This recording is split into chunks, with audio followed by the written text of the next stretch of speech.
నమస్తే, welcome to Suman TV. నేను విష్ణు. ప్రస్తుతంతో పాటు సీనియర్ బిజినెస్ అనలిస్ట్ జీవి సత్యనారాయణ గారు ఉన్నారు. వారితో మాట్లాడదాం. సార్ నమస్తే. సార్ సత్యనారాయణ గారు నమస్తే. సార్ సత్యనారాయణ గారు, గత వారం 10 రోజులు చూస్తున్నాం, కేంద్ర ప్రభుత్వం దేశంలో బియ్యం ధరల్ని తగ్గించేందుకు, నియంత్రించేందుకు భారత రైస్ పేరిట కేవలం 29 రూపాయలకే కేజీ బియ్యాన్ని అందించేందుకు ప్రభుత్వం అన్ని రకాల ఏర్పాట్లను కూడా చేసింది. అయితే ప్రభుత్వం ఈ ప్రకటన చేసిన తరువాత నుంచి ప్రతి ఒక్కరూ కూడా ఈ భారత్ రైసు ఎక్కడ దొరుకుతాయి, ఎలా దొరుకుతాయి, వీటిని ఏ విధంగా కొనుగోలు చేయాలంటూ కూడా ఇంటర్నెట్లో పెద్ద ఎత్తున శోధిస్తున్నారు. మరి దీనికి సంబంధించిన వివరాలని మన ప్రేక్షకులకు డీటెయిల్డ్గా తెలియచేయగలరు. అసలు సిఎంఆర్ ఫ్యామిలీ మాల్ ఇప్పుడు మన కేపీహెచ్బిలో ఫిబ్రవరి 10వ తేదీన ప్రముఖ నటి శ్రీలీల గారిచే ఘన ప్రారంభం.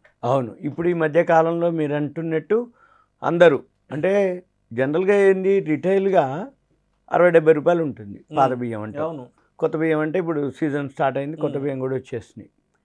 అయితే ఈ మధ్య తరగతి వాళ్ళకి ఈ పథకం వలన చాలా బెనిఫిట్ ఉంటుంది. ఎందుకంటే 29 రూపాయలకి మేలు రకం బియ్యం ఇస్తాము అని ఏదైతే కేంద్ర ప్రభుత్వం అనౌన్స్మెంట్ చేసిందో అప్పటి నుంచి ఇక మన వాళ్ళందరూ కూడా ఎక్కడ దొరుకుతాయి, ఏం దొరుకుతాయి, ఇక అది సర్వే ఎలా కొనుగోలు చేయాలనేది అంతా సర్వే స్టార్ట్ అయింది. అయితే జనరల్గా మీరు అన్నట్టు ప్రతి ఒక్కళ్ళకు ఉంటుంది. కాకపోతే ఏంటంటే ఇప్పుడు వాళ్ళ ఉద్దేశం అనుకోండి, ముందు 5 లక్షల టన్నుల్ని రిలీజ్ చేయడం జరిగింది. ఈ 5 లక్షల టన్నుల్లో 5 కేజీలు 10 కేజీల బ్యాగుల్లో అవైలబుల్ ఉంటాయి. ఈ 5 కేజీలు 10 కేజీలు బ్యాగులు ఏవైతే ఉన్నాయో ఎక్కడ దొరుకుతాయి ఏంటో చూద్దాం. మనం 29 రూపాయలకి మేలు రకం సన్న బియ్యం ఇస్తాము అనటం. ఇవి ఇప్పుడు నాఫెడ్ అని ఉంటుంది. నాఫెడ్ అంటే గవర్నమెంట్ ఆర్గనైజేషన్, అది national agricultural federation of India limited. National agriculture federation of India limited. ఇది 1958లో స్థాపించడం జరిగింది. అక్టోబర్ 2 గాంధీ జయంతి రోజు దీన్ని ప్రారంభించడం జరిగింది. ఇప్పుడు మామూలుగా ఏంటిదంటే ప్రతి స్టేట్ కూడా బియ్యం పథకం ఉంటాయి. ఏది రూపాయి బియ్యం అని, 2 రూపాయల బియ్యం అని విలేజెస్లలో అట్లా ఇస్తారు. ఎవరికి? మామూలు వాళ్ళకి. ఏది వైట్ రేషన్ కార్డు, ఆరోగ్యశ్రీ పథకాలు అవన్నీ వాళ్ళకు ఉంటాయి. మధ్యతరగతి వాళ్ళకు ఉండవు. మధ్యతరగతి వాళ్ళకి ఆరోగ్యశ్రీ పథకాలు కానీ తెల్ల రేషన్ కార్డులు ఉండవు కాబట్టి వాళ్ళు మార్కెట్లో కొనుక్కోవాలి. అందుకని వాళ్ళ కోసం అనేది ఈ ఉద్దేశం. ఎక్కువ శాతం ఈ పథకం ఉద్దేశం ఏంటంటే మధ్యతరగతి ప్రజానీకానికి. కాకపోతే అందరు కూడా కొనుక్కోవచ్చు. కాకపోతే హైలీ అంటే ఇన్కమ్ ఉన్న వాళ్ళు మామూలుగానే వేరే ఉంటారు. అయితే మధ్యతరగతి వాళ్ళు ఏంటంటే ఎకానమీ ఉంటుంది కాబట్టి బియ్యం మంచిగా ఉంటాయి, గవర్నమెంట్ది కాబట్టి ఎక్కువ శాతం ఆదరణ పొందే అవకాశాలు ఉన్నాయి. ఇప్పుడు మీరు అన్నట్టు 29 రూపాయలు కాబట్టి ఈ నాఫెడ్ నుంచి ఉంటుంది.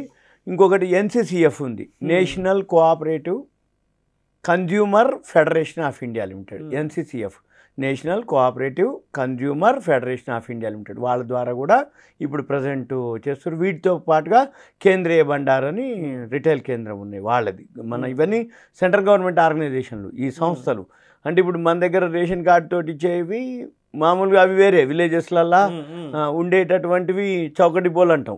అవి కాకుండా వాటికి లేదు ఇప్పుడు సంబంధం. వాటికి సంబంధం లేకుండా ఈ నాఫెడ్, NCCF, కేంద్రీయ బండారు డైరెక్ట్గా కేంద్ర ప్రభుత్వం ద్వారా, రైట్, వాళ్ళ ఆర్గనైజేషన్ వాళ్ళ సంస్థ వాళ్ళ ద్వారానే ఇప్పుడు మనకి అమ్మకాలు జరుగుతున్నాయి. ఇవి ఇప్పుడు కేంద్రీయ బండారు రిటర్న్ ఇక్కడ హైదరాబాద్లో వచ్చేటప్పటికి కోటిలో ఉంది, బేగం బజార్లో ఉంది, అక్కడ ఇవ్వటం జరుగుతుంది. అయితే తర్వాత వీళ్ళు సెంటర్లని పెంచుతా అనటం, ఇంకా ఈ చౌక డిపోలు కూడా అడగటం జరిగింది వాళ్ళని, ఏమని మాకు కూడా ఇవ్వండి, మేము కూడా ఇస్తాము అని అంటారు తప్ప ఇంకా అవన్నీ ఫైనల్ కాలేదు. అవన్నీ కూడా ఎన్నాళ్ళలో ఉండదు, ఒక 1 వీక్ 10 డేస్ లోపల ఒక క్లారిటీ వస్తుంది. రైట్.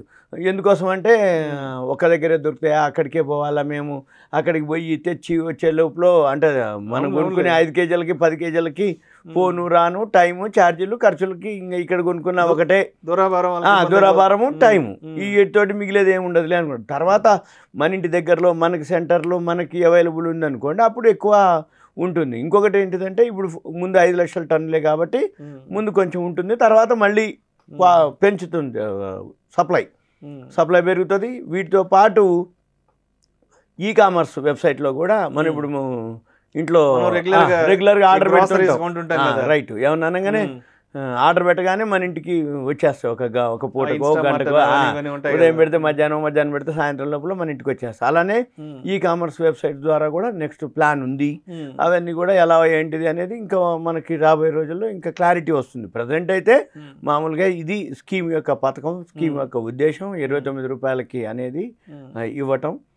ఇక ఇప్పుడు ఏ స్టేట్లోకి ఎన్ని ఇవ్వాలి, ఎన్ని రావాలి, ఎంత ఇస్తారు, ఎప్పుడు ఇస్తారు, ఎట్లా ఇస్తారు, ఇక ఎక్కడెక్కడ అవైలబుల్ అవన్నీ మనకి కొంచెం టైం పడుతుంది కానీ క్లారిటీ వస్తుంది. డిస్ట్రిక్ట్ లెవెల్లో, మండల్ లెవెల్లో, విలేజ్ లెవెల్లో మొత్తం స్ట్రీమ్ లైన్ చేయాలంటే కొంచెం టైం పడుతుంది. ఎందుకోసం అంటే మన దగ్గర అసలు అగ్రికల్చర్ కి మనమే లీడింగ్ అంటే ధాన్యానికి, అందుకని మన దగ్గర అవైలబుల్ ఉంటుంది. ఇప్పుడు ఇక మేల్ రకం, సన్న రకం బియ్యం ఇచ్చే ఉద్దేశం ఇది కేంద్ర ప్రభుత్వం యొక్క మెయిన్ ఉద్దేశం. 29 రూపాయలకి సామాన్యులకు కూడా మంచి బియ్యం ఇవ్వాలి అనేది. 5 కిలోలు 10 కిలోలు బ్యాగులలో NCCF, నాఫెడ్, కేంద్రీయ బండారు ఈ మూడింటి ద్వారా మనకి వస్తాయి అన్నమాట. ఆల్రెడీ ఇప్పుడు నాఫెడ్ ఏవైతే ఇప్పుడు మనం చెప్తున్న సెంటర్లు విక్రయ కేంద్రాలు NCCF ఉన్నాయో ఆల్రెడీ వాళ్ళు గోధుమ పిండి ఇవ్వడం జరుగుతుంది, శనగపప్పు ఇవ్వడం జరుగుతుంది. గోధుమ పిండి వచ్చి 27-60 పైసలకి, శనగపప్పు వచ్చి 60 రూపాయలకి అమ్ముతున్నారు. వీటితో పాటు హైదరాబాద్లో మాత్రం ఆల్రెడీ కొన్ని సెంటర్లు ఉన్నాయి. ఏరియా వైజ్ కొన్ని పేర్లు చెప్తాను. హఫీజ్పేట, మలక్పేట, ఎర్రగడ్డ, బేగంపేట్, బాలాపూర్, వనస్థలిపురం, జీడిమెట్ల, హయత్ నగర్, పటాన్ చెరు, మీర్పేట, బోరబండ, అమీర్పేట, ఎల్బీ నగర్లో వీళ్ళ ఈ సెంటర్లు ఉన్నాయి. మళ్ళీ ఒక్కసారి విక్రయ కేంద్రాలు పేర్లు చెప్తా. ఆ ఏరియా వాళ్ళు ఆ విక్రయ కేంద్రాలకు వెళ్ళి ఎంక్వైరీ చేసుకోండి. ఎందుకంటే స్టాక్ ఉందా లేదా, వచ్చిందా లేదా, వస్తుందా రాదా, వస్తే అయిపోయిందా లేదా, ఇవన్నీ ఒకసారి చెక్ చేసుకుంటే రెగ్యులర్గా మనం ముందు అంటే అక్కడికి వెళ్ళే ముందు వెళ్ళి రైట్ ఒకవేళ శనగపిండి కానీ, శనగపప్పు కానీ, గోధుమ పిండి ఆల్రెడీ ఆ సెంటర్లలో అమ్ముతారు కాబట్టి మళ్ళీ ఒకసారి హైదరాబాద్లో అయితే ఈ సెంటర్లు అవైలబుల్ ఉంది. జనరల్గా ఈ NCCF, నాఫెడ్, కోటిలో, కేంద్రీయ బండార్లు, బేగంబజార్ కాకుండా ఇవి హైదరాబాద్లో ఉన్నటువంటి సెంటర్లు. ఫస్ట్ ఏంటంటే హఫీజ్పేట్, మన మియాపూర్ దగ్గర ఉంటుంది, కొండాపూర్ అక్కడ హఫీజ్పేట. తర్వాత మలక్పేట వచ్చి మన బాంబు మ్యాన్షన్ మలక్పేట కిందకి వస్తుంది, అక్కడ ఆ ఏరియా. ఎర్రగడ్డ వచ్చేటప్పటికి అమీర్పేట, ఎర్రగడ్డ అక్కడ. తర్వాత బేగంపేట, అమీర్పేట దగ్గరలోనే బేగంపేట ఒకటి. తర్వాత బాలాపూర్ వచ్చి మన ఇటు చంపాపేట, బాలాపేట మనం ఎల్బీ నగర్ వైపు వస్తుంది. తర్వాత వనస్థలిపురం వచ్చి హైత్ నగర్ వైపు, ఎల్బీ నగర్ నుంచి హైత్ నగర్ పోయే దారిలో వనస్థలిపురం అక్కడ ఉంది. జీడిమెట్లు వచ్చి ఇటు ఇండస్ట్రియల్ ఏరియా జీడిమెట్లు ఉంది. తర్వాత హైత్ నగర్ అంటే ఇంకా మళ్ళీ వనస్థలిపురం దాటి హైత్ నగర్ ఉంది. మళ్ళీ పటాన్ చెరు వచ్చి ఇటు మన బాంబే హైవేలో ఉంటుంది పటాన్ చెరు. మళ్ళీ నెక్స్ట్ వచ్చి మీర్పేట ఒకటి ఉంది. బోరబండ వచ్చి మన బోరబండ ఏరియా ఉంది, బోరబండ ఉంది. మళ్ళీ అమీర్పేట సెంటర్ ఒకటి ఉంది, ఎల్బీ నగర్. ఇవి అంటే మొత్తానికి హైదరాబాద్ లో కేంద్రాలు ఉన్నాయి. కరెక్ట్. బట్ అక్కడ స్టాక్ అవైలబిలిటీ ఉందా లేదా ఏంటనేది సో ముందుగానే వాళ్ళకి కాల్ చేసి మాట్లాడి అక్కడ స్టాక్ ఉందా లేదా చెక్ చేసుకుని బెటర్. అంతే. ఎందుకంటే రాకపోవచ్చు, వస్తుండొచ్చు, కాకపోతే విక్రయ కేంద్రాలు ఉన్నాయి, ఎప్పుడు వస్తాయి అక్కడ ఉంటుంది. కేంద్రాలు అయితే ఉన్నాయి, రైట్. స్టాక్ అవైలబిలిటీ ఏంటనేది మనం ఒకసారి వెరిఫై చేసుకోవడం, చెక్ చేసుకోవడం, సంబంధిత అధికారులతో ఫోన్ లో మాట్లాడి దాన్ని బట్టి వెళ్ళడం. ఓకే, ఒకసారి ఆ సెంటర్కి వెళ్ళి చూసుకుంటే తర్వాత ఎప్పుడన్నా ఒకసారి వెళ్ళినప్పుడు ఒక ముందు 5 kgs 10 kgs తెచ్చుకుంటారు, తర్వాత ఓకే అనిపిస్తే కంటిన్యూ చేయొచ్చు. ఇది సింపుల్ గా మనం 29 రూపాయల బియ్యం పథకం యొక్క ఉద్దేశం అనుకోండి. ఎక్కడెక్కడ దొరుకుతాయి ఒక సమాచారం కోసం మాత్రమే. అంతే. Right. Thank you so much Satyanarayana garu. Okay, thank you.